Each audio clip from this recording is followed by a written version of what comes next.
Hello and good evening, everyone. Welcome to another live edition of Tone's Market Analysis, where we talk about equities, commodities, currencies, and of course, Bitcoin.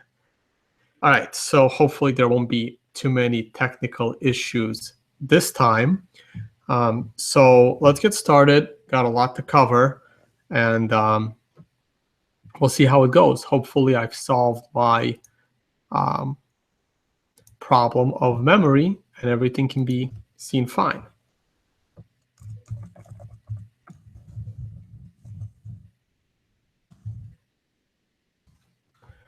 All right, so let's get started. Again, my schedule for upcoming travel and speaking presentations, I'll go over it real quick. I will be at the hackathon in Miami. I'm doing the keynote there on Friday, January 13th. And then there is the conference right after. I'll be in Toronto speaking at a really big meetup on February 6th. That's a Monday.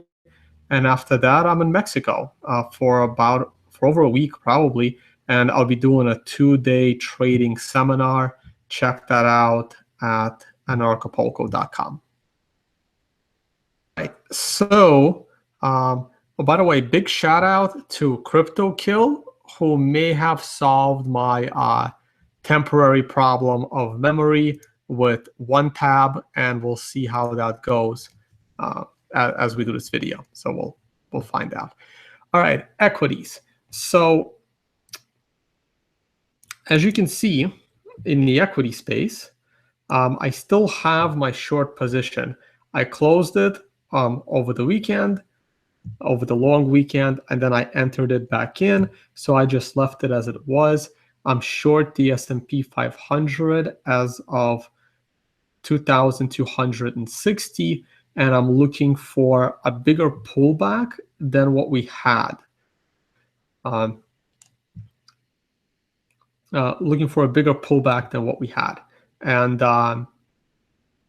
my risk is new all-time highs in the S&P 500, but I want to see a close at new all-time highs.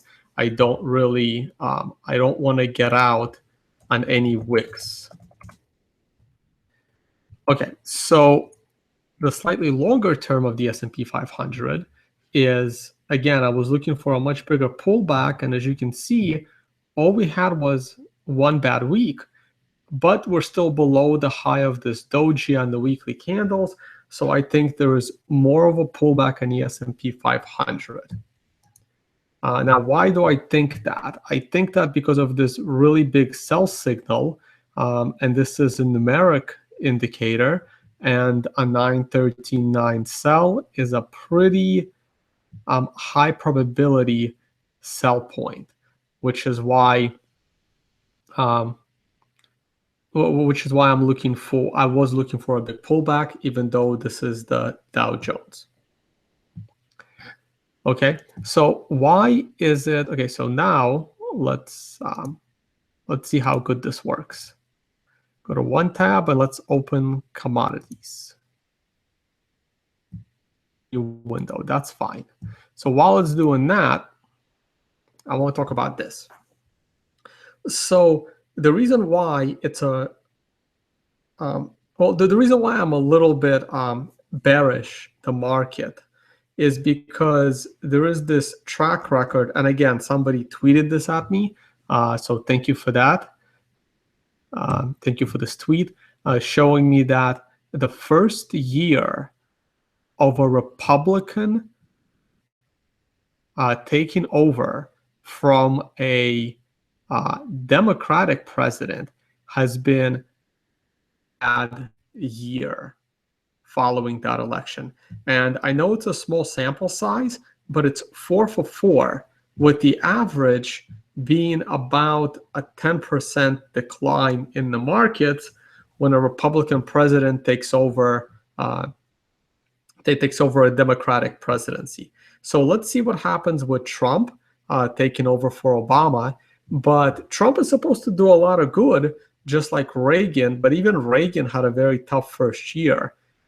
Reagan had a very good following, but not a very good first year. Okay, so we can close this.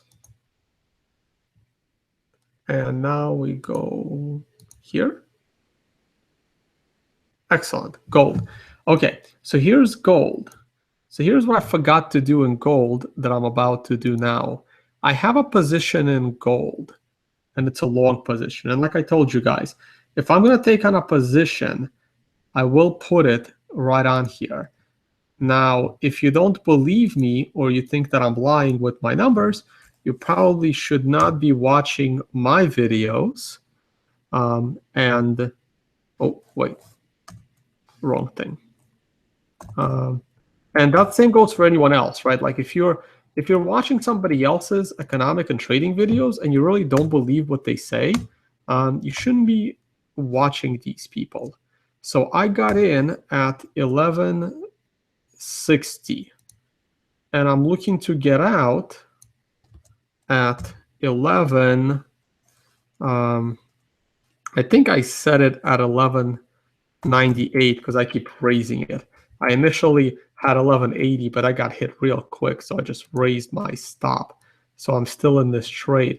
Now my stop loss, I believe it's 1149, but I'll adjust when I look back at my position. But for now, I'll leave it at this. Okay, so these are my positions, right? I always want to risk a little bit in order to gain a bigger profit. All right, memory is good. Okay, so this is my current position, and it's as of, yeah, I think I got in here. Oh man, I already messed it up. Shouldn't have done that. Okay, anyway. Yeah, so 60, 1198, oh, that's close. And 49. Yeah, and I believe that's the day I got in on, but I guess the day you got in on doesn't really matter all that much. So I'm still in this position because I think this trade has a little more life in it. And it's starting to become a little bit risky. Let's make this green. But I do think there's more life in it left. So this is where I got in. And I'm looking for at least a hit of that moving average and probably 1200. And then we go down. So I'll put that arrow back on red probably next time I do this video. And there's another reason why I don't mind it going up that high is do a horizontal line here. We have a point here. There you go. So I can use that as another point of resistance. And let's see, because the dollar is going down, and I'm going to talk about the dollar in a minute. Okay, so here's gold on a slightly longer term. And as you can see, there's a few things that are looking good. Wait, where's my circle here? So if I do a circle, and I make it green and light green.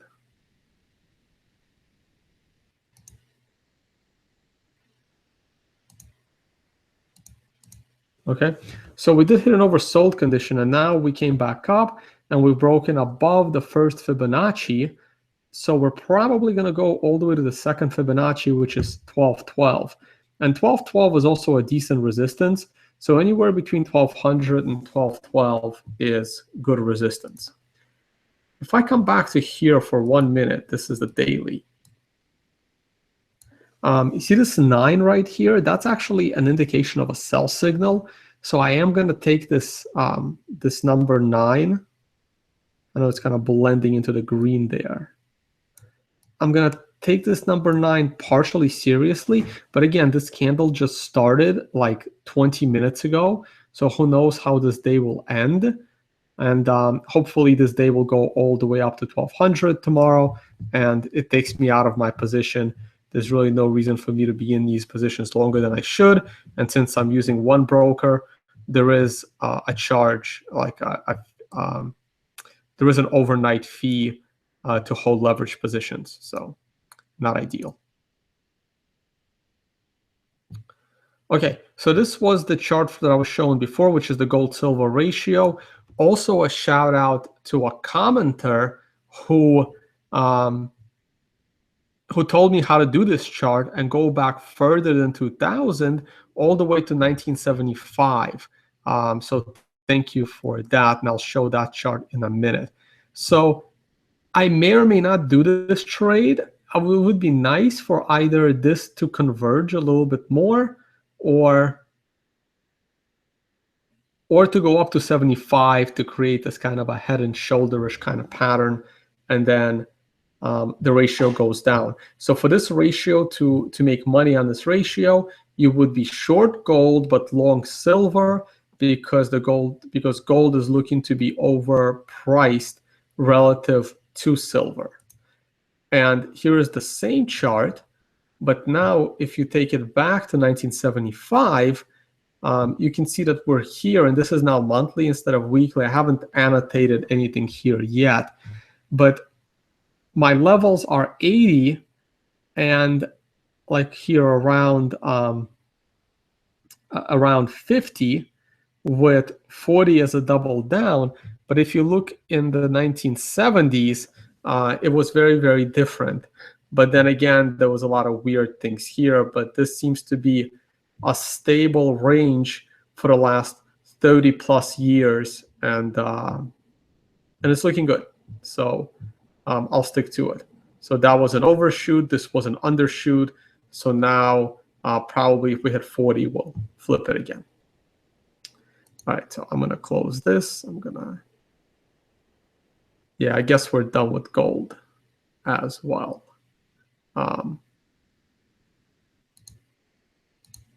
Gold silver ratio, and that's gold. Okay, oil. So here is the daily chart of oil, which doesn't really look like much. I was looking for a pullback. That didn't happen. It went straight up. And I'm going to zoom in on this. Again, I wasn't even going to do a position in oil. I even published on TradingView, and I said I probably wouldn't do a position in oil. But then I got greedy, and I took a position in oil, and I immediately paid for it.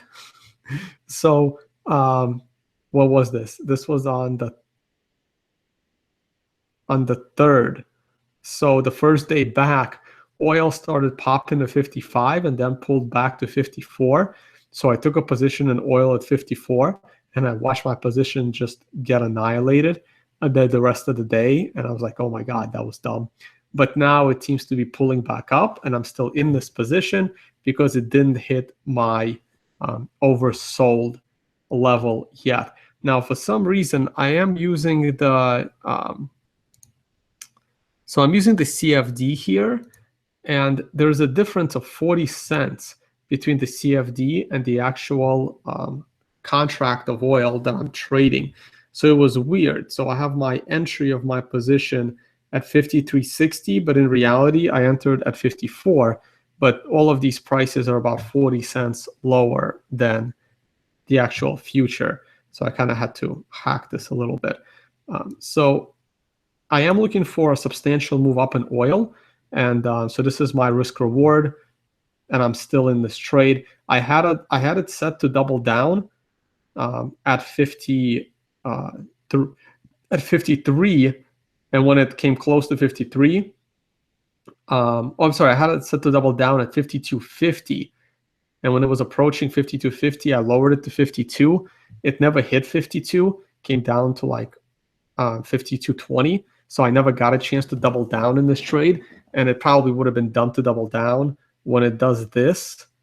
I didn't know what was going on. I'm just doing it technically, but yeah. So I just left it as is. Now the reason why I did that trade is because of this head and shoulders pattern, and these were the better entries. This was a better entry. There was just so many better entries. I'm so late to this trade. But I think there is, I think there is serious momentum to governments making sure that the world is producing less oil. Yes, they can't control Venezuela, but that country is imploding. They can't control Iran, but Iran is not that big of an exporter. They can't really control Russia, but Russia seems to have agreed to produce less oil. So everything is pointing to less production of oil to drive the price up so governments can create more revenue for themselves in the form of taxes. Now, I do not like this doji weekly candle that's forming, but we still have another full day tomorrow. So we'll see. The weekly candle isn't formed yet, and we had a doji here that didn't materialize, so they may not mean much with a much bigger range than today's range. So I'm still fairly confident in this bullish oil trade that I put on, but it is in the red. So I'm losing money on the oil trade. I'm losing money on the S&P trade. I'm making money on the gold trade. So we'll see how that goes. Okay, so that's it for oil. So I'm going to close this. And now let's open currencies. Opening, let's get back to some minor economics here. This was interesting to me. It isn't very clear. This is the difference between Wall Street strategists and what they're expecting for the stock market over the next year. And for the first time in 15 years, or not for the first time, but this is the lowest expected gain in 15 years, right? So you take a bunch of analysts and you ask them, how much will the S&P 500 go up? And pretty much everyone always says up, right? I mean, the market only crashes like 1 out of 8 years, and only a broken clock will get that right. I mean, you're going to sit there and you're going to say it's going to crash, it's going to crash, it's going to crash. And in 2000, you were correct. In 2007 or 2008, I should say, you were correct. But every year besides those 2 years, you were wrong. And I don't subscribe to that philosophy.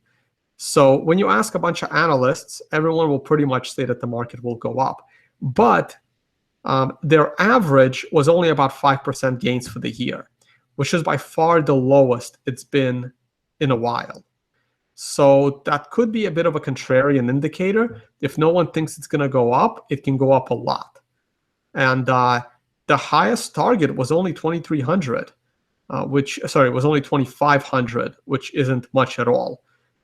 Or it wasn't like on levels here when people expected it to double year over year.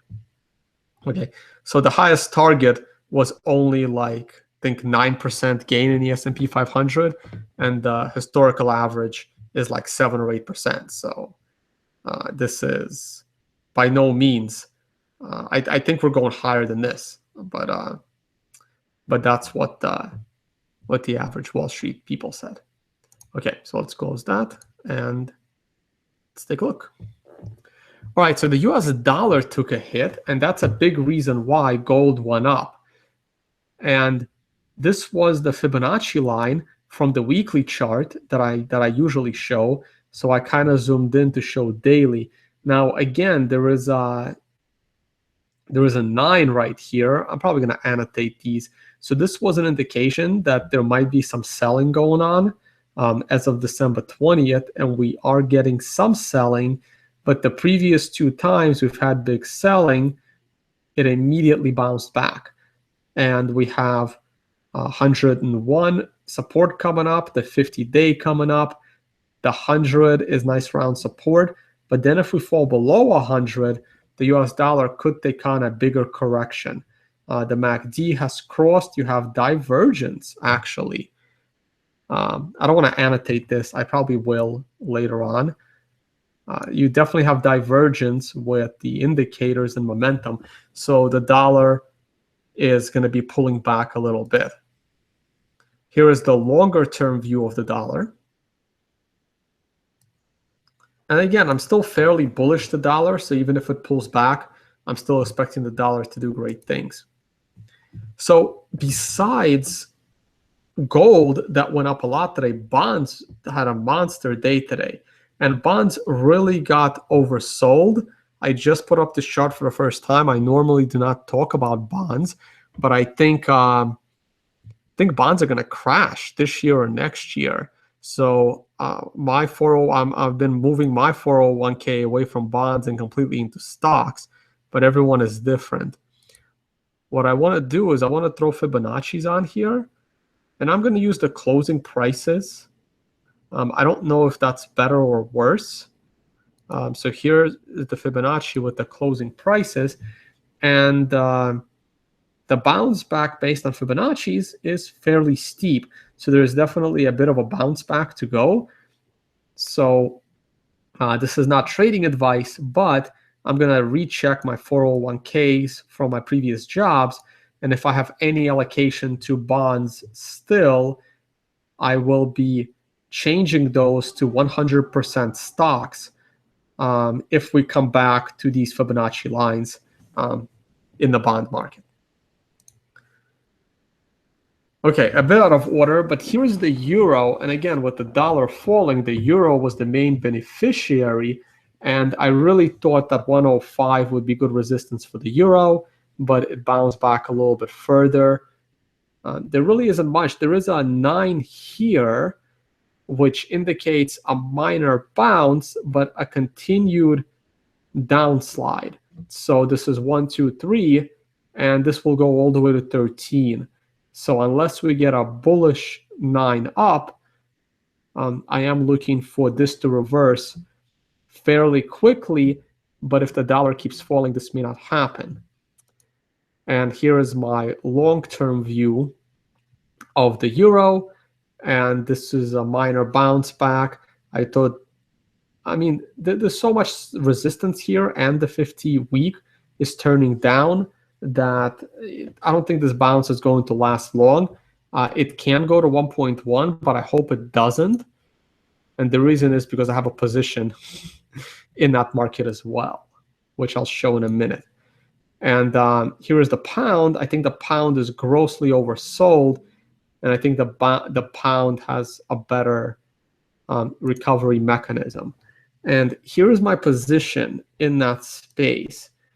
Now, I'm bearish the euro, and I didn't want to take a position on the dollar, but I do think that the pound is grossly oversold, especially compared to the euro. So I'm eyeing this head and shoulders, which I haven't marked yet. I don't even like head and shoulder patterns. I don't even know why I keep talking about them lately. But maybe it's because of that perfect one in oil, and if it materializes, that monster trade alone might, make me change my mind on head and shoulders patterns for the last 3 years, for the next 3 years, as I've kind of wasn't a big fan of them lately. So I entered this position. This is the euro pound. So I am short the euro relative to the pound. This is my very first currency trade, as I'm not a currency trader. My leverage on this isn't great. Again, this is where one broker is coming in really handy, because I can do a small position, a very small position, just to play around. Put some money where my mouth is, at least, a nice fancy meal worth of money on this position, to kind of keep me honest and make me pay attention to it some more. So might have entered it a little bit early, but it was this spike that kind of threw me off. I really should have entered it on this spike, but I totally missed it. Just wasn't paying attention. These are weekly candles, by the way, but this happened in like a span of like half a night. So, and it was happening right at year end, and I didn't want to have any position going into New Year's. Wanted to enjoy some partying in peace. So I'm short this trade as of 0.85, and my stop loss is, you can probably see it if I do this. My stop loss is 0.875, and I'm looking for this to completely collapse and go to the 200-week moving average and hopefully lower. This is a longer dated position. I will give this a month or so to develop. So this isn't like an intraday trade. So I'm looking for this head and shoulders and for it to go down. I think the pound is grossly oversold compared to the euro. Okay, let's close this. Let's open the last tab and talk about Bitcoin. Doing that, talk about economic screenshot, which was, this was interesting, right? So this is what frustrates me to no end. everybody was against Trump. And I mean, everybody and their mother was against Trump. They're still against Trump. The left is very, very violent. Like, I wouldn't be surprised if there's an assassination attempt on Trump within the first 6 months. I mean, the left are just very violent people. Like that whole movement, it really, really bothers me. And everyone was against Trump, and everyone thought that he would be bad for economics, he would be bad for everything. And now he gets elected, the market starts to go up a little bit. And look, Deutsche Bank upgrades US GDP forecast. It literally doubles it over the next over the Trump presidency, which is crazy, right? Considering how much everybody hated Trump, especially Wall Street. And I mean, I think Trump is going to be great for economics. I always did. I said this on my videos early on. And I hope he gets a chance to do everything he does, especially lower taxes. But and look, like, everyone hates him. Even Wall Street hated him. They were all against him. They were all donating money to Hillary. Yet, look, here is the GDP forecast that updated pre-election versus post-election, and it doubled the US GDP. So what would have happened if Hillary got elected? Would they have cut him in half? These are just ridiculous. Okay, so here we go. Here's Bitcoin. Here's the big gorilla in the room. And we had a rough day. I was actually supposed to do this video yesterday, but I got caught up in Whale TeamSpeak because Charlie Lee was there, and I kind of wanted to ask him a few questions. I just got busy today. I think Vinny Lingham was there. I really wanted to come in and challenge Vinny Lingham on his views of the Fed and its impact on Bitcoin, because I think that is, I just think he's wrong. I think Fed has absolutely the Fed rate hike has no direct influence on Bitcoin. Bitcoin has a life of its own. Whale TeamSpeak, actually, not Whale Cloud, getting a comment. There are different things. The Whale Pool, sorry, the Whale Pool TeamSpeak. And we have this doji here, but again, the week isn't over. So let's see what happens. We broke out of the last Fibonacci line, and we almost hit the other Fibonacci line. I think we did on other exchanges. On other exchanges, we came close. I think Bitfinex went to 1168 or 66. Bitstamp went to like 1150, and the Chinese exchanges broke 1200. I don't like the Chinese exchanges, guys. Their volumes are bullshit. Well, not BTC China. BTC China is probably okay, but the rest of them, their volume is bullshit. Their zero fee trading is bullshit. Well, no, it's real, but it doesn't help. Zero fee trading doesn't help at all. So that adds some volatility. So I'm not surprised that China prices went out of control, and then they crashed out of control in both directions. Here's the daily chart, and it looks bad, but is it really that bad? Like honestly, I slept through most of this, right? By the time I woke up, it was already back, right? So if you're not a day trader, this really shouldn't bother you. Do I think this is a start of a big correction? No, I don't. Do I think this is a start of this 6-month-long correction? It honestly doesn't feel like it to me. It doesn't, because this was a much bigger run-up than what we just had. Even though they look similar, this was still a bigger run-up. And it had bigger resistance than the current levels do. It's possible that this could turn into something more, but until I see some actual closes below 900, I'm not going to get scared that the bull run is over. I'm actually still fairly bullish. I think this was just a reality check for those that thought they had it all figured out and were leveraged to the gills thinking it's going to keep going up. I do think it's a reality check. I honestly, I mean, I could be very wrong here. I think this low point is going to stay for a little while. I would have liked to see it come back to 760. That would have been a beautiful buy point. I would be buying. Let's put it that way. If we go back to 760, I will sell something. I will sell something of value. Probably not going to sell my apartment, but I'll sell something of value to go heavy on Bitcoin.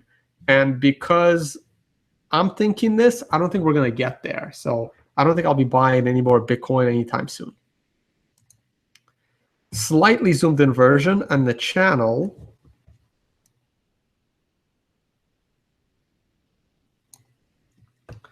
And we didn't hit the top of the channel, but we would have hit the top of the channel had, you know, either of these arrows materialized. I mean, we came fairly close. There was some resistance here. Like I said, the parity with gold, the all-time highs on some exchanges like Bitfinex and Bitstamp. Not everybody bought on Gox at the high. So if you were buying on Bitfinex, if you were buying on Bitstamp back in late 2013, then this was your high around 1170, and that's pretty much where we got to. We almost got to it. It was about time Bitcoin took a little bit of a break. I mean, the entire break happened in half a day. But hey, like, no one's a prophet. No one can get this shit right. You can get it right barely half the time. So like I said, I think the slow is here to stay, and I would be very happy if it's not, because I'm not a day trader of Bitcoin. I try to buy it at a decent amount and then hold it. All right, and finally, here is my hourly chart of Bitcoin. I don't know why I have it. I have no idea what I plan to do with it. I don't trade Bitcoin on such a short-term basis. I have in the past. I realized that is the best way for me to lose my Bitcoin, so I no longer do it. And we fell down. This was my green arrow from the daily chart, and yeah, we fell below the average. And these wicks, there was sufficient buying, one big red volume, and we go up again. We came just short of the all-time high on Bitfinex. We hit this level or within, you know, a few dollars of it on Bitstamp. And I think we go up from here. I don't think we're lucky enough for it to go back to 760 as much as I would like it to. All right, I guess I talked about it last time. I'll briefly mention it again. Here is the world of altcoins.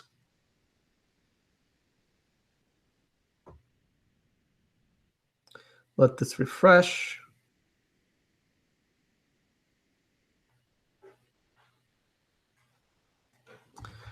And Bitcoin dominance is 86.7%. I think that is unreasonably low.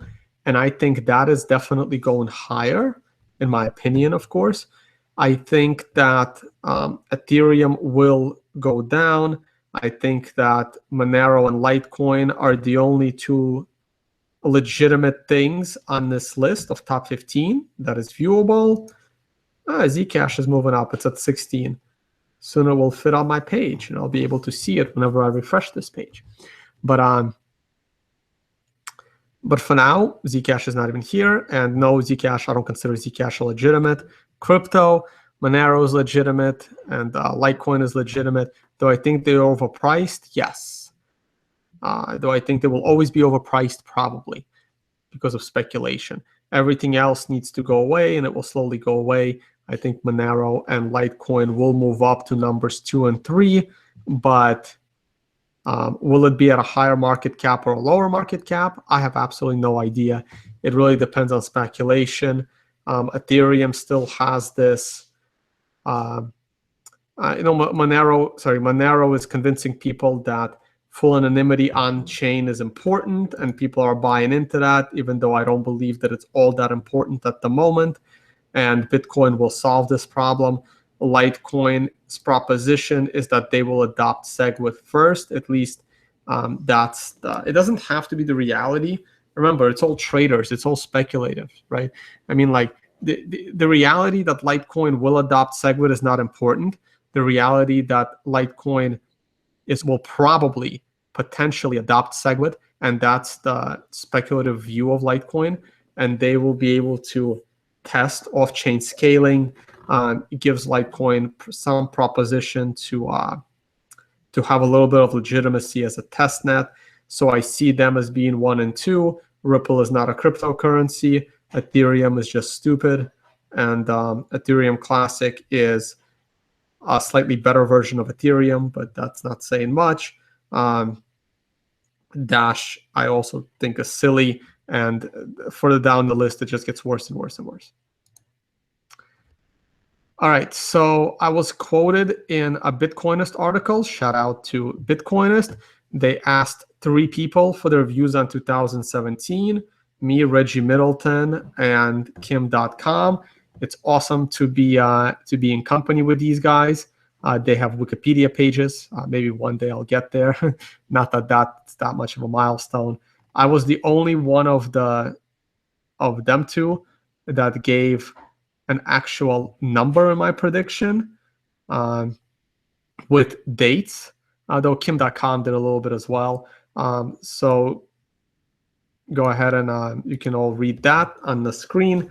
I am looking for about 2,000 by the summer, and these are, I know someone's going to hold me to this in like 6 months, and I'll probably be wildly wrong, but this is my view right now. I would love to see 2,000 going into the summer, and then some kind of a correction, and then close the year in the 1,500 to 1,750 range. The reason summer is important to me is because of an article I wrote that I keep referencing. This article was written in August of 2014. So if my prediction comes true, it will literally happen 3 years after writing the article. In this article, I referred to very specific dates. One of those dates was June 15th, 2015.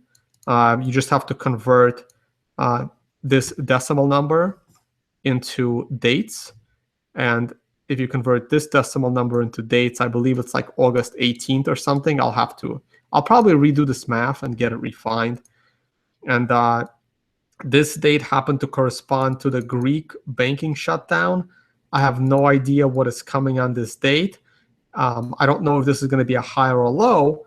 I didn't know at the time, but the way things are looking, this feels like it's going to be a high. But if Bitcoin crashes tomorrow and it continues to go down into August, to me, this date will be a buy. But if we continue to go up into this date, if we crash tomorrow and continue to go down, I will see for this date to be a low, and I'll be a buyer. If we continue going up into August, I will see this date as a high, and I probably won't be a seller. I'll just admit to this system being nonsense or this system being useful. I thought it was crazy when I did it, and then I had no idea that I managed to pick the data the week of the Greek shutdown a year in advance. I'm really curious what's going to happen on this date. I didn't hype up this day because I didn't think anything would happen, but now I'm gonna see, and I will be it's hard to say I'll be held accountable because I have no idea what's coming. I'm just gonna pay attention to that day. Okay, I think I rambled on long enough. It's already been 45 minutes. I'm really trying to do these shorter, but it's not working. Okay, any questions? I have live viewers, so let's do questions.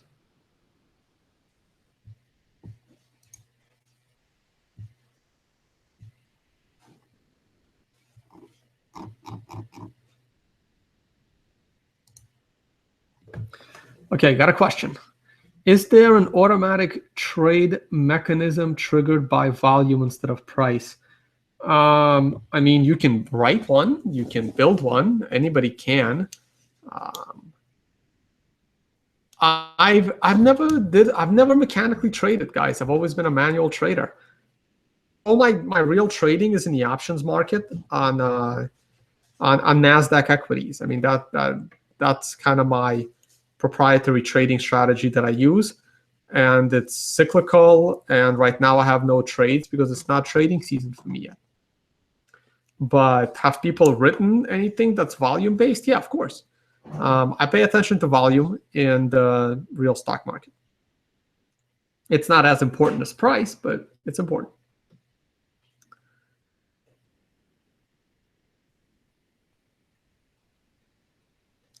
Where do I see Bitcoin in 10 years? Oh, man. You know what? You really have to ask me this question after SegWit gets passed, or we know that SegWit won't pass. If SegWit passes, I'm very optimistic Bitcoin. I mean, in 10 years, people will be more accepting of Bitcoin, and that's the important part. They're not going to see it as only for criminals.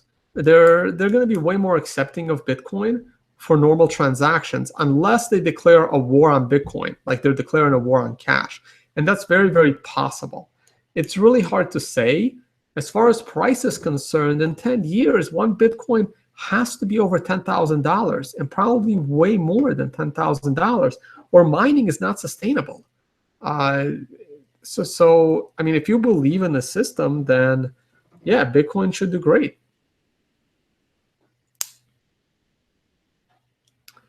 Oh, somebody asked me another question. Am I ever on our Bitcoin? I don't have a Reddit account, guys. I don't have a Reddit account. I don't have a Bitcoin Talk account. I don't have any of those accounts. I don't have the time. I don't have the patience. I mean, Twitter. I deal with enough people on Twitter. I try to reply to everybody's comments on my videos. I try to reply to everyone's comments on World Crypto Network videos, where I usually am. But I'm not gonna get into Reddit. Also, I can't. I'm a very slow reader, so if anyone, like, whenever I get like a 20-page white paper, it's a struggle. Like I don't like to read long things. I only like to read things that are 3 pages or less, because I don't like to be interrupted. I want to sit down, slowly read something, and then do stuff, and then read something different. And if I gotta read something for 10 pages, it's usually frustrating, and I try not to even start.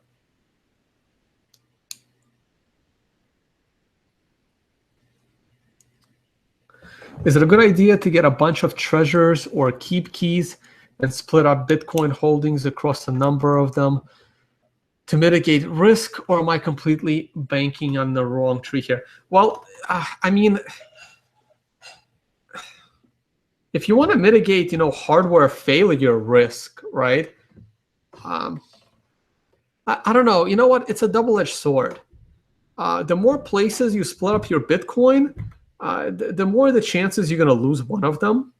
Then again, you don't want all your Bitcoins in one address, right? So my advice is you want to have a lot of your Bitcoin under the same backup, but under different private keys, if that makes sense, right?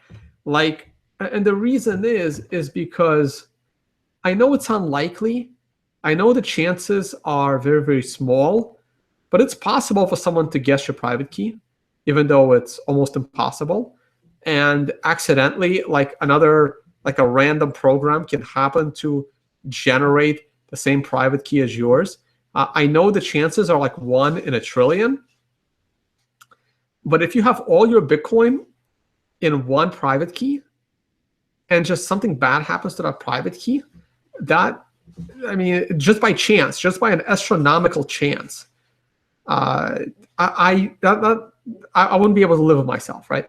So I like splitting it up under the same backup. So I only have to remember like one backup, but within that one backup, there are like 10 different, that Bitcoin under that one backup is split up into 10 different batches, so that each one of those 10 batches has their own random probability of 1 in a trillion chance of being compromised.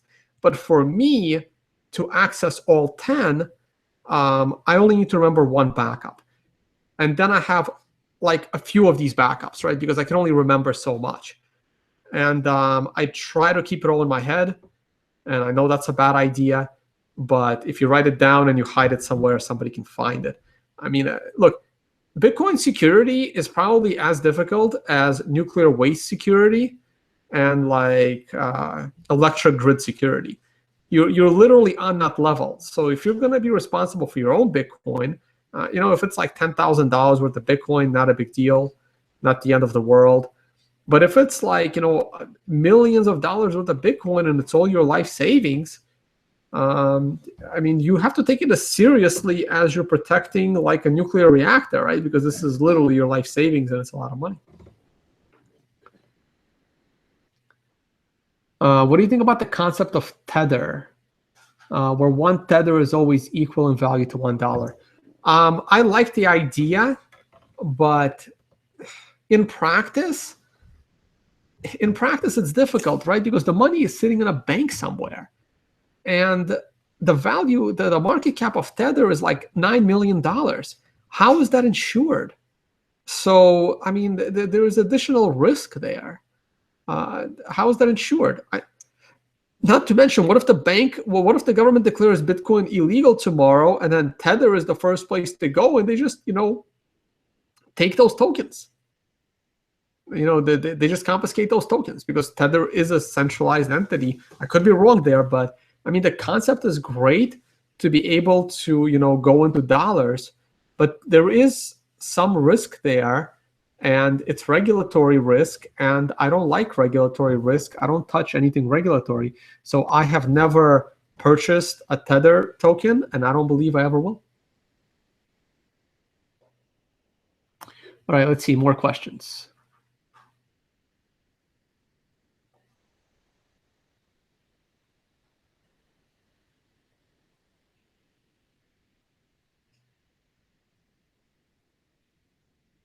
Well, it's a comment. It's not one private key. It's per device, where you use one seed for all addresses. That's not necessarily true. There are other ways to get around it. I could be wrong here, but you can like create multiple wallets on Airbits and then have one login and password to access those wallets, right? So that creates multiple private keys and multiple seeds, but you only need to remember your login and password in order to access all of them. Right, if that device gets hacked, however, then yes, they're all at risk of a hack, but I'm just talking about at risk of a random chance of someone like bumping into your private key just by accident. And I know the odds are 1 in a trillion, but like they said in the movie Dumb and Dumber, there's a chance. You kind of sound down on Coinbase in the previous videos, not to mention the phone app.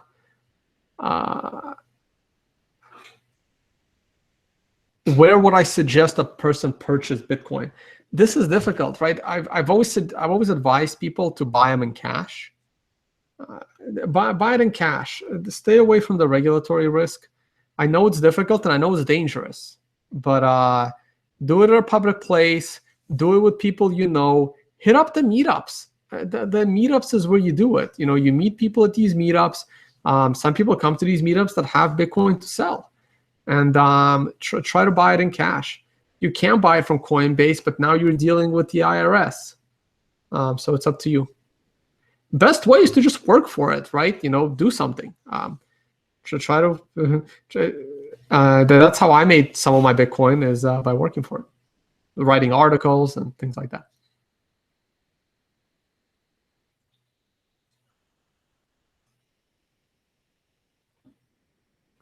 All right, question. What do you think is holding SegWit back?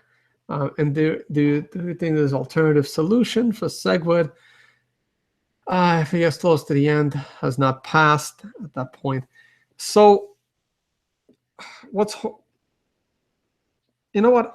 the biggest thing holding SegWit back is just FUD. It's, you know, people not supporting SegWit. I mean, the via BTC and Antpool and Roger Ver, I really think they're the biggest holdups to SegWit, though there is a technological component holding SegWit back, because a lot of updates need to happen with a lot of these pools and a lot of these mining operations. So give it another 2 to 3 months and the technological issues will go away. And then it's just the social issues. I mean, some people just don't want to see Bitcoin succeeding. People, maybe they're jealous of Bitcoin Core. They think that these developers have too much power. I disagree. I think these developers are great. And yeah, but just look at Roger's. Look, I like Roger. I'm friends with Roger. But look at his Twitter. Look at the replies to his tweets.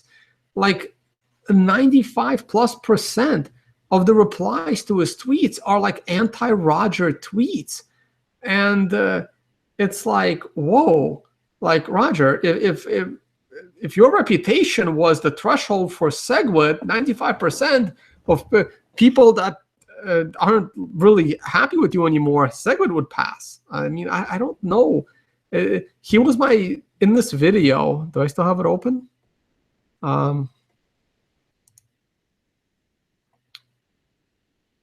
Yeah, we did the year in review wrap up of the Bitcoin group. And there was a question, what is your biggest surprise of the year? And my biggest surprise was Roger Ver, because I like Roger, and I don't understand why he's doing this. And that was my biggest surprise of the year. It makes no sense to me. He should have been the first to support SegWit. It's gonna do what he wants it to do, scale, so you can do more transactions. I don't get it. Is a treasure just one private key? I honestly don't know. Adam Meister is probably the person to ask. I probably should get a treasure. I talk about it, that I should get it. I don't have one yet. I'll see Elena, the CEO of Satoshi Labs, at the hackathon in Miami. Maybe she'll be nice enough to give me a discount on one. All right, guys, I think this video has gone on long enough. I definitely don't want to keep these longer than 1 hour. Thank you for tuning in live. It looks like I have 55 viewers. I don't know what the high was during the time. That's going up. No technical difficulties today, which is great. And please like or dislike the video. Please leave comments. And spread the word and come out to some of my events. In Toronto, the meetup in Toronto, somebody asked, is called The Power of Decentralization. And for those in Toronto, it's put on by Sunny Ray of UnoCoin. I like that company. And the keynote speaker that night, which is great. And there you go, February 6th at 5:30. It's only $10 Canadian. And yeah, so just Google for it. It's a big meetup. 200 to 300 people attend, I heard. All right, so hopefully some of you are in Toronto, and I'll see some of you there. All right, good luck trading. Let's hope Bitcoin bounces or falls. Hey, let's hope Bitcoin falls. I would love to pick some up at 760. All right, so we'll see where it goes.